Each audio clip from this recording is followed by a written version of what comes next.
This is it. Welcome to COTA, Circuit of the Americas. This is an actual F1 track. We have our brand new 2023 CA Corvette Z06. We're gonna find out exactly what it can do on this legendary racetrack. I cannot wait. I can't believe we're actually doing this. We're finally here. I've been here one other time before, a year and a half ago with our McLaren. I've improved as a driver since then, so I cannot wait to see what we can do with this car here. Since I'm not as familiar with this track as most people, if we give ourselves a chance, get a learning curve implemented, getting to grips with the car should be pretty relatively straightforward, especially with these massive Michelin Cup 2Rs. These tires, they grip so well from all the events I have gone on. There's another CA Corvette down there driving by. One beauty is that we do have all this extra downforce, that being the huge rear spoiler in the back and then the front dive planes up here. This gives us over 700 pounds of downforce at 186 miles an hour. Yes, we will not be hitting 186, though we do have a chance to go after a top speed on the back straightaway, which is right over there.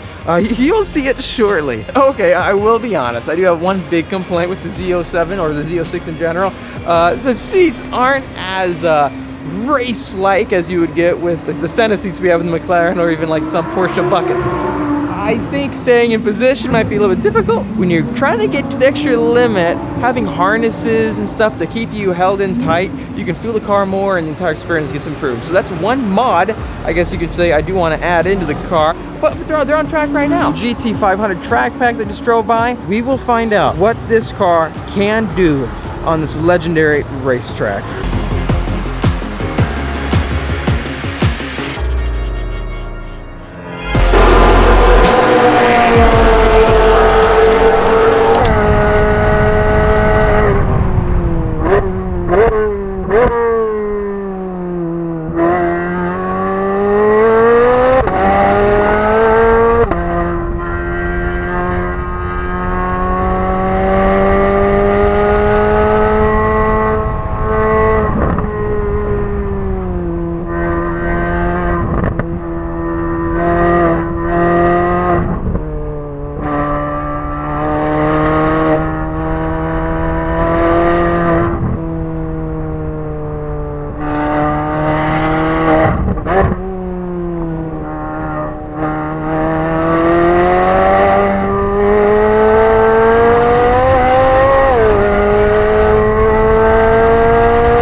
This thing is absolutely amazing on the racetrack. Let me turn off the Z06. So interestingly, peak temperature for the vehicle, you know how in the previous gen Z06, it was overheating here and there? No issues with that. We're holding about 185, 190 degrees for the engine oil temp, and then I think for the transmission, we're holding about 180 as well. So you can track it, lap it non-stop from my testing, even at the California desert tracks and down here in Texas.